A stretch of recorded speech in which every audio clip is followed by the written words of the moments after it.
हे स्वर्गीय दयालु पिता, हम दीनताई से तेरे सम्मुख यीशु के नाम से आते हैं प्रभु। अपनी अनुग्रह अपनी दया हम पर प्रकट करे प्रभु जी। अब परमेश्वर धन्यवाद देते हैं कि तूने फिर एक बार मौका दिया कि हम तेरे साथ संगति करने पाए।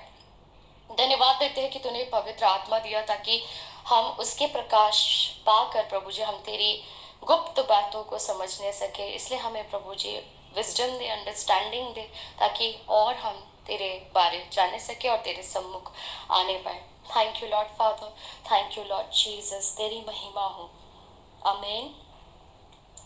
आज मैं बहुत ही आनंदित हूँ क्योंकि प्रभु ने मुझ पर अपनी कृपा दृष्टि बनाई और मुझे ये मौका दिया, अपॉर्चुनिटी दिया कि जैसे मरियम मगदलिनी को रिजरेक्शन मैसेज का अपने चेलों के बीच में प्रचार करने का, मैसेज पहुंचाने का जो मौका दिया था, उसने आज मुझे इस फ्राइडे के दिन में ही उसने मुझे चूज किया कि मैं ये मैसेज आप तक पहुंचाने पाऊँ।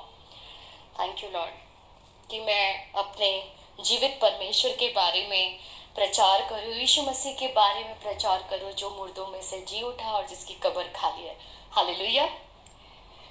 लूका रचित सुसमाचार उसका 24 का 45 और 46 देखेंगे।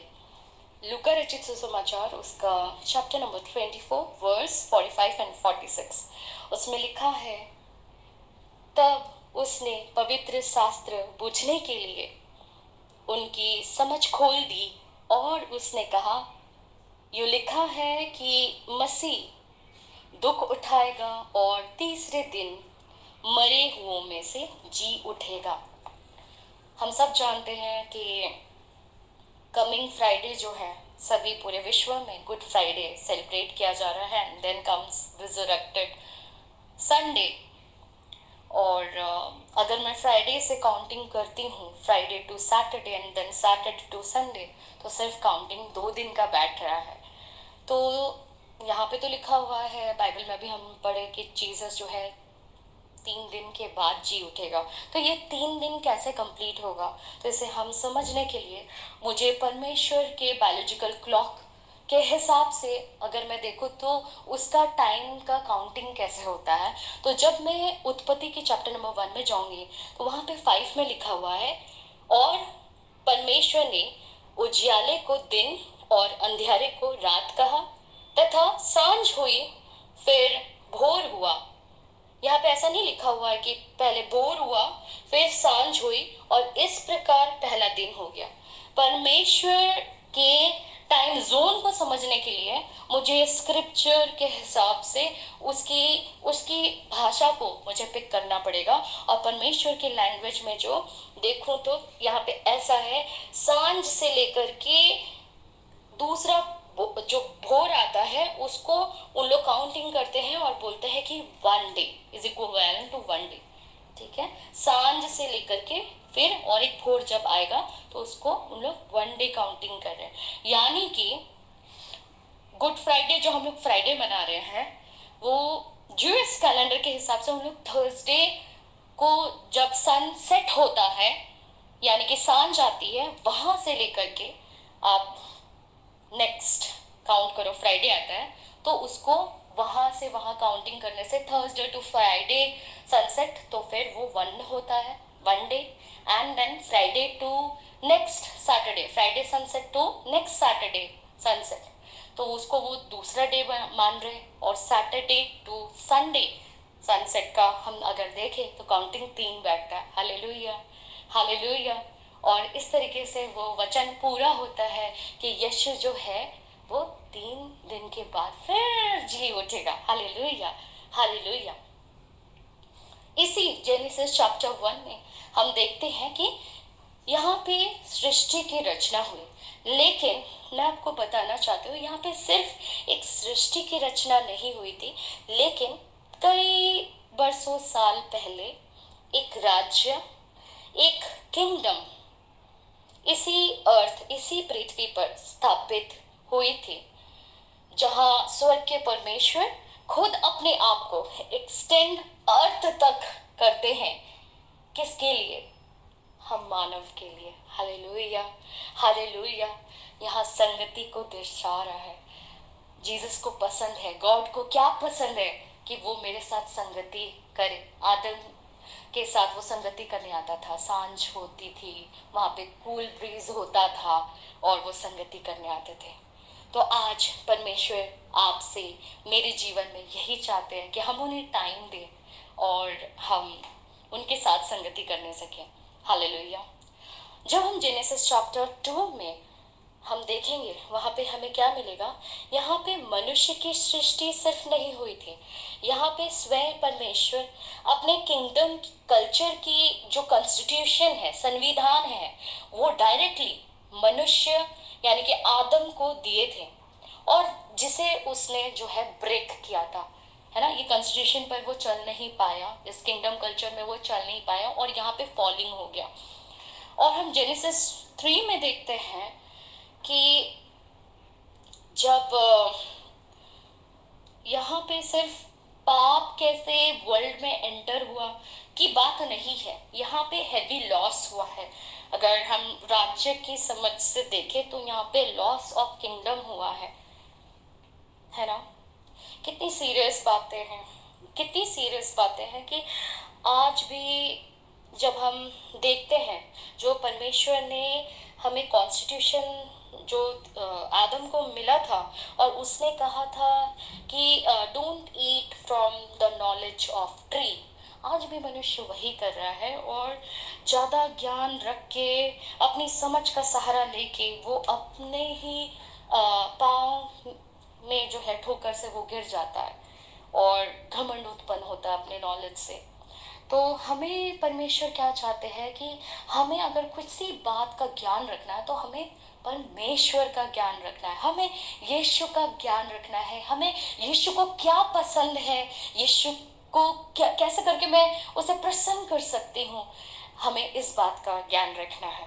हालेलुया। हमें परमेश्वर का भय का ज्ञान रखना है और इसी से ही हम उसके और समीप आ सकते हैं, क्योंकि परमेश्वर ने हमें अपनी समानता, अपने स्वरूप में बनाया था ताकि वो हमसे संगति कर पाए। और जो लॉस हुआ किंगडम का, जो दरार पड़ गया, और उसकी वजह से जो है एक गैप आ गया है, एक सेपरेशन आ गया है। तो परमेश्वर आज भी वही खड़े हैं और वो हमें चाहते हैं कि हम जो गैप जहाँ पे आया, कहाँ पे मैं गिरी और कैसे मैं वहीं जहाँ से मैं गिरी हूँ वहीं से मैं कैसे यीशु को पुकारूंगी, तो वो मदद करने के लिए तैयार खड़े हैं। Hallelujah, hallelujah. जब हम देखें कि यहाँ पे एक लॉस ऑफ जब किंगडम हुआ, तो ये लॉस क्यों आया, ये जो गैप आया कि आदम ने सिन किया और फिर तब गैप आया। तो यहाँ पे हम क्या देखते हैं कि ईव ने जब शैतान की बात मानी और उसके बातों में आने के चक्कर में वो क्या की, परमेश्वर से वो दूर हो गई, उसकी बातों से, उसकी वॉइस से वो दूर चली गई, वो भूल गई कि परमेश्वर ने उसे क्या बोला था। और भूल जाने के चलते जो है शैतान को उसके बात को मान के वो क्या करती है, वो आज्ञा उल्लंघन करती है। और ये आज्ञा उल्लंघन के चलते जो है there is a loss of kingdom, there is a loss of kingdom. तो सिन का क्या मतलब है, उसका रियल मीनिंग अगर हम देखेंगे तो हमें ये समझ में आता है कि परमेश्वर की मर्जी को अस्वीकार करना को हम सिन कहते हैं। हम कई बार हम परमेश्वर की मर्जी को हम समझते नहीं है, और अगर समझ भी गए हैं तो हम उस पर हम चलते नहीं है, हम अस्वीकारते, हम रिजेक्ट कर देते हैं और अपनी चलाते हैं, तो दैट इज ऑल्सो अ सिन। या फिर हम फेल कर जाते हैं कि हम उसकी मर्जी पे चल नहीं पाते, then that is also a sin. Hallelujah. आज जो मेन टॉपिक है मैं आपको बताना चाहती हूँ, आज हम ईडन गार्डन में जो सिन हुआ उसको गॉड ने कैसे माउंट मोरिया में यीशु के पाक और उत्तम बलिदान के द्वारा कैसे रिस्टोर किया, पुनर्स्थापित किया, ये हम देखने पर है। हालेलुया। परमेश्वर जो है वो प्लेस और टाइम का पक्का है। ध्यान से सुनिएगा। जिस आदम के वाटिका में आदम ने पाप किया, उसी प्लेस में, मैं फिर एक बार कहती हूँ, उसी प्लेस में यीशु की क्रूसिफिकेशन एट माउंट मोरिया के माध्यम से यीशु पाप पर क्या किया? पाप पर विजय हुआ। Hallelujah, hallelujah. परमेश्वर की जो सृष्टि की जो रचना हुई थी वो भी माउंट मोरिया में हुई थी, और मनुष्य की जो रचना हुई थी वो भी माउंट मोरिया में हुई थी। यानी कि माउंट मोरिया में ही कभी आदन का वाटिका हुआ करता था। जब आप देखोगे उत्पत्ति की किताब चैप्टर नंबर 3 उसका 15 में, वहां पे आप क्या देखोगे पता है? वहां पे गॉड द फादर वो इतने ट्रांसपेरेंट है कि वो क्या करने पे है वो भी पूरा क्रिस्टल क्लियर सब सच सच बता देते हैं। और हम देखते हैं यहाँ पे कि गॉड द फादर किसे प्रीच कर रहा है? वो डेविल को बता रहा है। क्या बताया उसने? उसने 3:15 में प्रीचिंग की, जीसस के लिए, जीसस के बारे प्रोफेटिक मैसेज दिया। और हम यहाँ पे देखेंगे वहां पे लिखा हुआ, मैं तेरी और इस स्त्री के बीच में और तेरे वंश और इसके वंश के बीच में बैर उत्पन्न करूंगा, वो तेरे सर को कुचल डालेगा और तू उसकी एड़ी को डसेगा। Hallelujah, hallelujah. अब हीरो का एंट्री देखो। जहां पाप बहुत हुआ वहां अनुग्रह उससे भी कई अधिक हुआ। हालेलुया। जहां पाप बहुत हुआ वहां अनुग्रह उससे भी कई अधिक हुआ। तो कितने कोई आज उस परमेश्वर के क्रूस के कार्य को, the work of the cross, जहां जीसस बोलते हैं इट इज फिनिश्ड, तो उसने आधा मैच जो जीत लिया है, कितने कोई इस विक्टोरियस लाइफ को अपनाने के लिए तैयार है। जहां मैं पाप कर दी, मैं पापी हूँ, मुझसे गलती हो गई, मुझसे तो ये नहीं होता, मुझसे वो नहीं होता, जो हम जो बोलते हैं और हम कहते हैं कि हाँ मुझसे बार बार कन्विक्ट करते हैं, गिल्ट फीलिंग में चले जाते हैं। तो आज मैं आप लोगों को बताना चाहती हूँ, जहां पाप बहुत हुआ वहां अनुग्रह उससे भी कई अधिक हुआ। तो इसी होप जो यीशु मसीह आपके जीवन में लाना चाहते हैं, जो आपको अंधकार से निकाल के ज्योति में प्रवेश करना चाहते हैं, जहां गिल्ट फीलिंग से निकल के करेजियस फीलिंग और बोल्डली उस थ्रोन ऑफ मर्सी सीट में जा करके परमेश्वर के सामने जो है मर्सी की मांग करना, अनुग्रह मांगना कि हम सारे कुछ कर सकते हैं। परमेश्वर का दिया हुआ जो भी वचन है वो हम एक उड़ान की तरह, एक एरोप्लेन जैसे आपको मुंबई से अगर कोलकाता पहुंचाना है तो 2 घंटा में जो है पहुंचा देता है। तो वो अनुग्रह के अधीनता में होकर के आप उतना स्पीडली आप परमेश्वर के कामों को जो है उसके आज्ञा को पालन करते हुए देखोगे। लेकिन हम व्यवस्था की बातों से अगर चले तो आपको ट्रेन में जितना लगता है मुंबई टू कोलकाता, तो उतना ही आपको धीरे धीरे धीरे धीरे जो है व्यवस्था को जो फॉलो कर रहे हैं तो वो ऐसे चलेंगे। तो इसलिए आइए हम अनुग्रह की अधीनता में है और हम फिर एक बार कहें, जहां पाप बहुत हुआ, मेरे पीछे पीछे कहिए, जहां पाप बहुत हुआ वहां अनुग्रह उससे भी कहीं अधिक हुआ। यही आदम की वाटिका में हम देखते हैं कि आदम की फॉल हुई और उस जहां पे जिस प्लेस में एडन गार्डन में जो फॉल हुआ, और सेकेंड आदम यानी कि यीशु मसीह भी सेम प्लेस में पाप के ऊपर जय पाए। और इसलिए मैं माउंट मोरिया के बारे में बात कर रही हूँ, बार बार हाईलाइट कर रही हूँ, क्योंकि जीसस का जहाँ पे जो क्रूसिफिकेशन हुआ था वो जो प्लेस है वो माउंट मोरिया है। हालेलुया।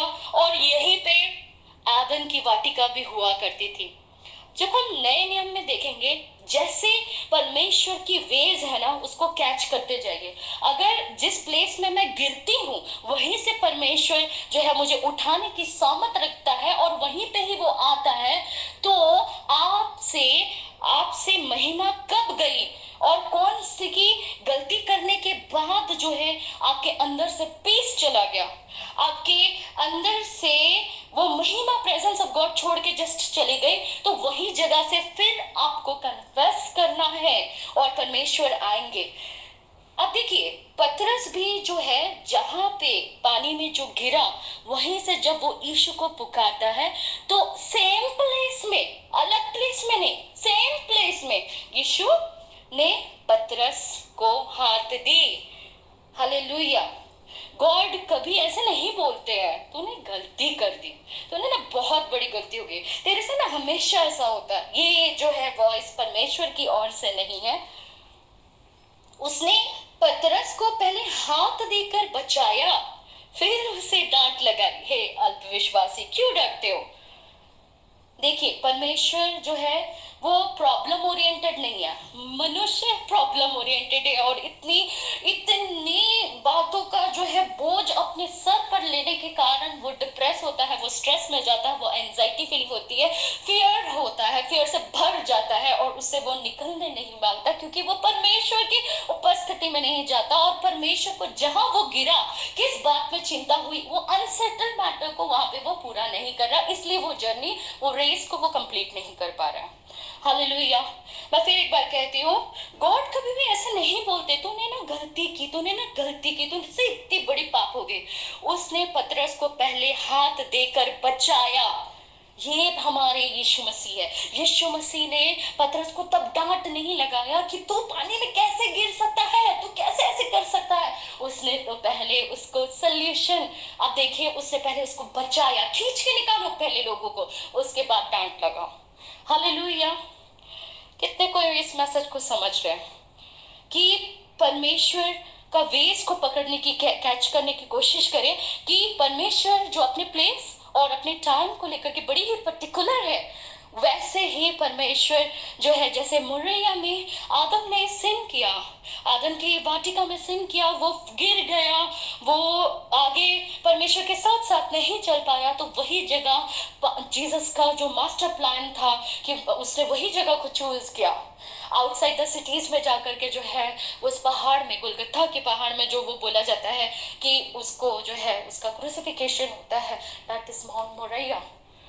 वही जगह पे जहां पे आप गिरोगे, आप यीशु में गिरते हो तो उदास क्यों हो रहे हो। वही तो सर्कल जो है वो सेफ जोन है। हम अगर पाप करते हैं, क्योंकि हमने यीशु को अपना उद्धार करता माना है, तो हम जब पाप करते हैं तो गिरते हैं तो यीशु में ही गिर रहे हैं, और वो हाथ देख करके हमें निकालेगा पतरस की तरह। हालेलुया। बस पुकारने की जरूरत है पतरस की तरह, जल्दी यीशु मुझे बचाइए, मेरी मदद कर। हालेलुया। आदम भी जब गलती करता है, देखिए फिर एक बार मैंने एक पैटर्न ऑफ लाइफ पतरस का दिखाया, अभी आदम का देखिए कि आदम जब गलती किया, गॉड ने उनको, हे पापी तूने पाप कर दिया, ऐसा नहीं बोला उसने। क्या कर दिया आदम, कौन बोला था तुझे ऐसे करने के लिए। ये इंसान है जो ऐसा बोलता है कि कौन तुझे बताया कि ऐसे करना है। लेकिन देखिए परमेश्वर ने क्या किया, प्रॉब्लम ओरिएंटेड नहीं है गॉड, वो सोल्यूशन ओरिएंटेड है। तो हमारा गॉस्पेल शेयरिंग मैसेज भी कैसे होना चाहिए, don't do this, don't do this, ऐसा नहीं करो, ऐसा नहीं करो, ये नहीं करना, वो नहीं करना, ये हम लोग बोलते हैं। परमेश्वर का गॉस्पेल शेयरिंग कैसे होना चाहिए, सोल्यूशन बेस्ड, कि ये प्रॉब्लम है, ओके हम इसमें वर्कआउट कैसे कर सकते हैं। Thank you Lord. Adam and ewe के लिए परमेश्वर ने एक एनिमल के चमड़े से उनके लिए अंगरखा बनाकर उनको पहना दिया। यानी कि उन्होंने स्वयं की धार्मिकता से, जो अंजीर के पत्तों से जो उन्होंने अपने लिए कपड़ा बनाया था और अपने आप को जो है अंगरखों से जो है उसने कवर किया था। सबसे पहले तो परमेश्वर की क्या अच्छा लगता है, उसको सेल्फ राइटियसनेस नहीं पसंद। उसको, उसने क्या किया, उसने एनिमल एक लिया, उसको मारा होगा, उसका चमड़ा निकाला, उससे अंगरखा बनाया, फिर उसको उसने पहनाया। तो परमेश्वर ने यहाँ पे क्या किया, सेल्फ राइटियसनेस को रिप्लेस किया। किससे रिप्लेस किया, अपनी धार्मिकता के कपड़ा उसने पहनाई।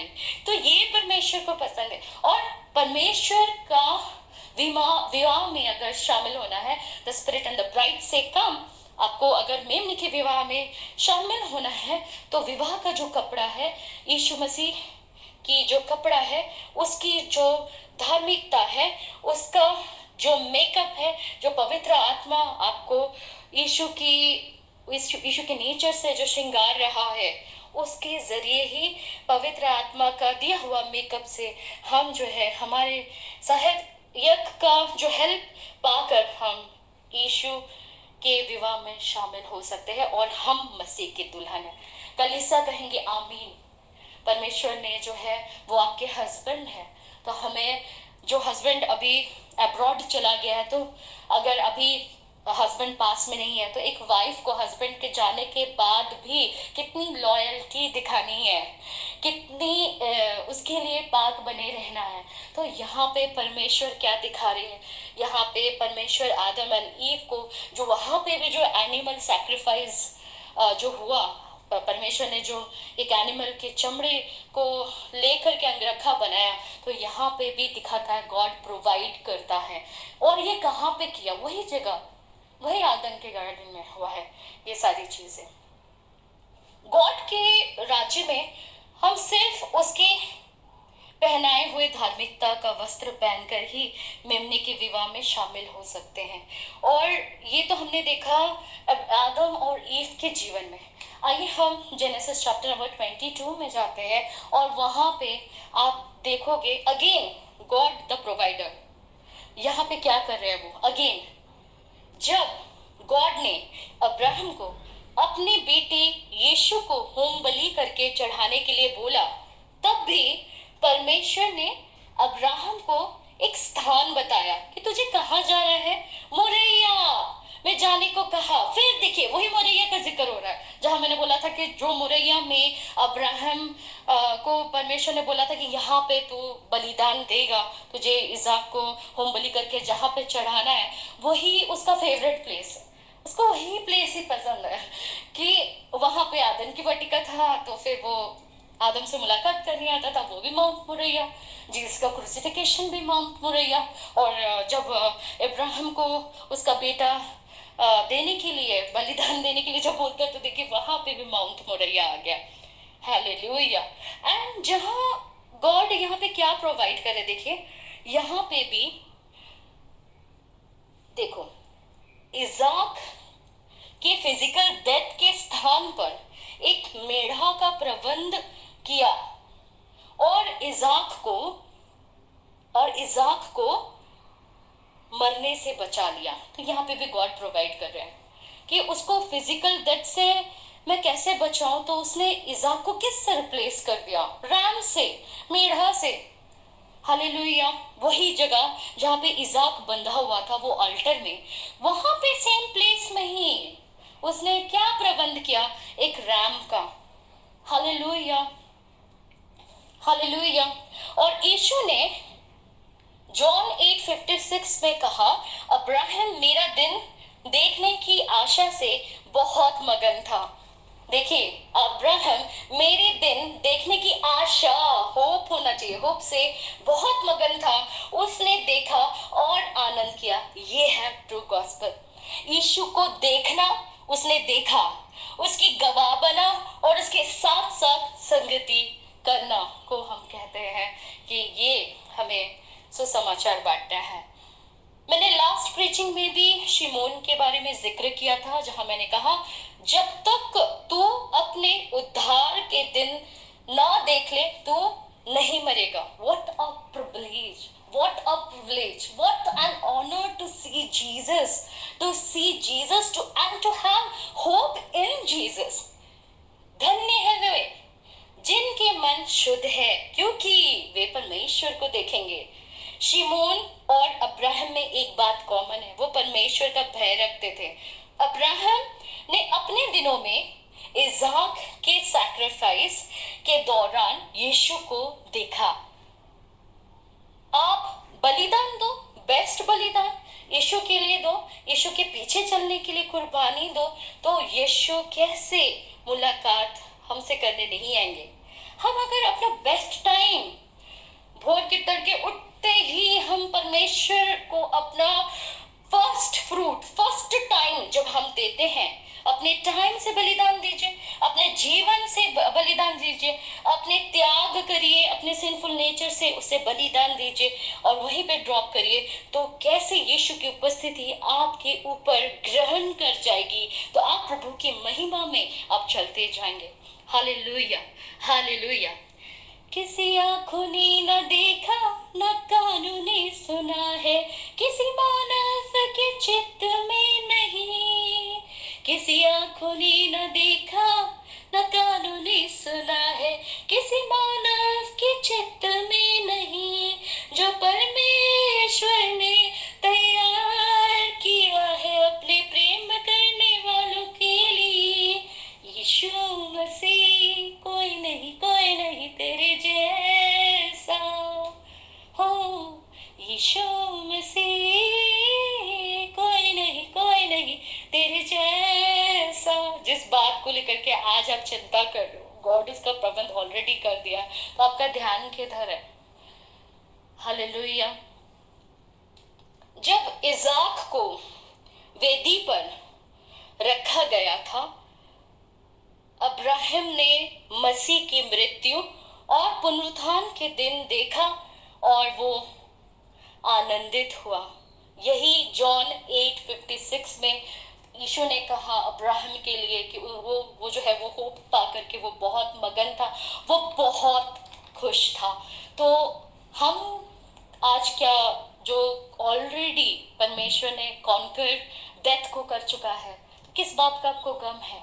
ऑलरेडी हर सिचुएशन के ऊपर, हर सिकनेस के ऊपर, हर सिंफुल नेचर को यीशु ने गाड़ दिया है और उसने की लिखा है हमारे लिए। तो हमें किस बात की चिंता? ऑलरेडी हम वो मैच में शामिल है जो ऑलरेडी जीसस जीत चुका है और उसने शैतान को उसके धड़ से अलग कर दिया है। तो लिव अ विक्टोरियस लाइफ। इसलिए यीशु के चरणों में बैठा है, यानी कि हम उसकी मौत, उसके पुनरुत्थान को हम सेलिब्रेट करें। वहां से स्टार्ट होता है। अगर हम कन्फेस करते हैं, प्रभु मुझसे ना ये गलती हो गया है और मैं यहाँ पे गिर जाता हूँ, इससे अगर स्टार्ट करेंगे तो ये हारे वाली जिंदगी है। अगर आपको विक्टोरियस लाइफ जीना है तो आपको क्या करना है?